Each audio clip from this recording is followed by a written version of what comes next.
Everyone, welcome to Smiley Denty. मैं doctor Prachi Mishra, dental surgeon.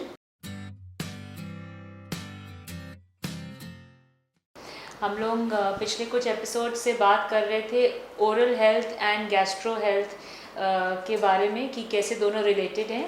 हमारे साथ आज डॉक्टर पीयूष मिश्रा, गैस्ट्रोएंटरोलॉजिस्ट।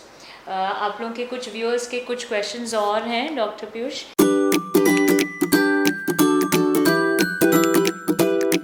एक बहुत इम्पॉर्टेंट क्वेश्चन आजकल हम लोग बहुत सुनते हैं, सीलियाक डिजीज़, जो गेहूं की एलर्जी होती है, तो ये एग्जैक्टली क्या है आप थोड़ा सा बताइए। और इससे डेंटल सिम्टम्स हम लोग बहुत देखते हैं, ओरल प्रॉब्लम्स भी बहुत देखते हैं, तो क्या क्या प्रॉब्लम्स हो सकते हैं? सीलियाक डिजीज़ एक जनरल टर्म में बेसिकली हम लोग कहेंगे एक प्रोटीन होता है जिसको ग्लूटेन कहते हैं।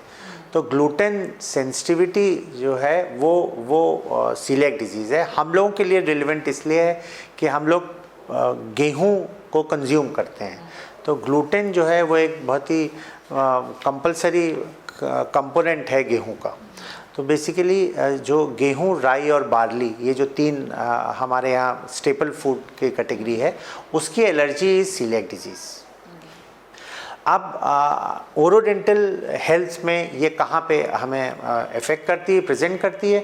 तो सीलियाक डिजीज़ जो गेहूं की एलर्जी है वो फर्स्ट डिकेड के बाद के अराउंड से प्रेजेंट करती है बच्चों में, और उनमें dental abnormalities like enamel hypoplasia या dental abnormalities like supernumerary teeths, plus you have dentition issues, you have abnormal dentition pattern, then you have late eruption is a very common presentation of celiac disease.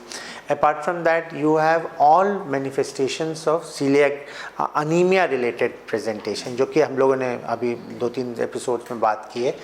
क्योंकि coeliac disease में हमारे जो बच्चे होते हैं, या अब तो एल्डरलीज में भी सीलियाक डिजीज़ खूब ज़्यादा हम लोग पा रहे हैं।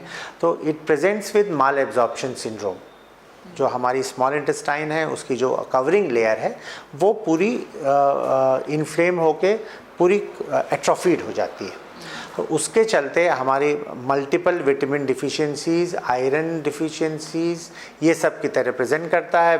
मल्टीपल विटामिन D3 की डिफिशिएंसीज, कैल्शियम डिफिशिएंसीज इस तरीके से प्रेजेंट करते हैं। तो जितने ओरल मैनिफेस्टेशंस हैं, right from cracking of lips to glossitis to angular cheilitis to glossodynia कि हमारे टंग पे जो बार बार पेन वाला प्रॉब्लम, टू हेलिटोसिस बड़ा कॉमन प्रेजेंटेशन है माल एब्जॉर्प्शन सिंड्रोम्स का।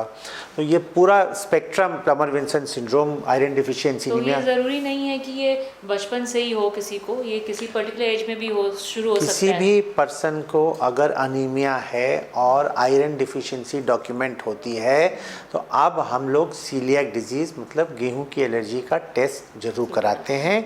इसके लिए एक सिंपल स्क्रीनिंग टेस्ट आता है जो कि ब्लड टेस्ट होता है, जो बहुत ज़्यादा सेंसिटिव और स्पेसिफिक माना गया है, और उसके बाद इसकी छोटी आंत की टेस्टिंग के द्वारा हम लोग कंफर्म करते हैं।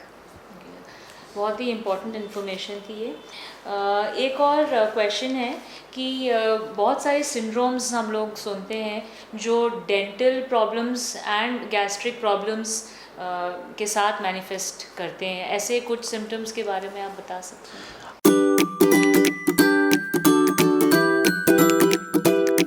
बहुत ज़्यादा टेक्निकल सब लोगों के लिए शायद उतना ज़्यादा ज़रूरी नहीं होगा, लेकिन 2 सिंड्रोम्स बहुत कॉमनली पाए गए हैं, गार्डनर सिंड्रोम और प्यूच-जेगर syndrome.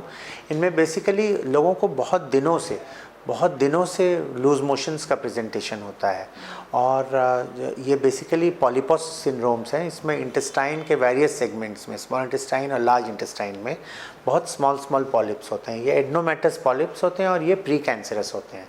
They have some genetic backup, so familial studies होती हैं, फैमिली हिस्ट्रीज़ भी इसमें ली जाती हैं, और इनमें ओरोडेंटल पिगमेंटेशंस के साथ में इनका प्रेजेंटेशन होता है। बिल्कुल वेल डॉक्यूमेंटेड है, इनफैक्ट काफ़ी स्पेसिफिक प्रेजेंटेशंस भी है। बाकी एक जो general apart from genetic backup, एक चीज़ हम लोगों को बहुत ध्यान रखनी चाहिए, बिकॉज अब हम लोग बहुत ज़्यादा डायबिटीज़ के पेशेंट्स को या इम्यूनोसप्रेशन के पेशेंट्स को पा रहे हैं, is oral thrush. Dental health, orodental health के लिए fungal infections, candida, oral candida should always be kept in consideration. बहुत सारे patterns of ulcers or thrush and whitish tongue coating and all is found in oral thrush pattern. fungal Yes. infections. So I think they have to be, और जैसे ही आप oral thrush या fungal infections पाएं, immediately आपको उनके physician को contact करके uncontrolled sugar और आजकल HIV हम लोग काफ़ी ज़्यादा फेस कर रहे हैं, या various other immunosuppressed conditions उनको rule out करना होता है. I think that should be fine. बहुत ही important information. Thank you doctor Piyush.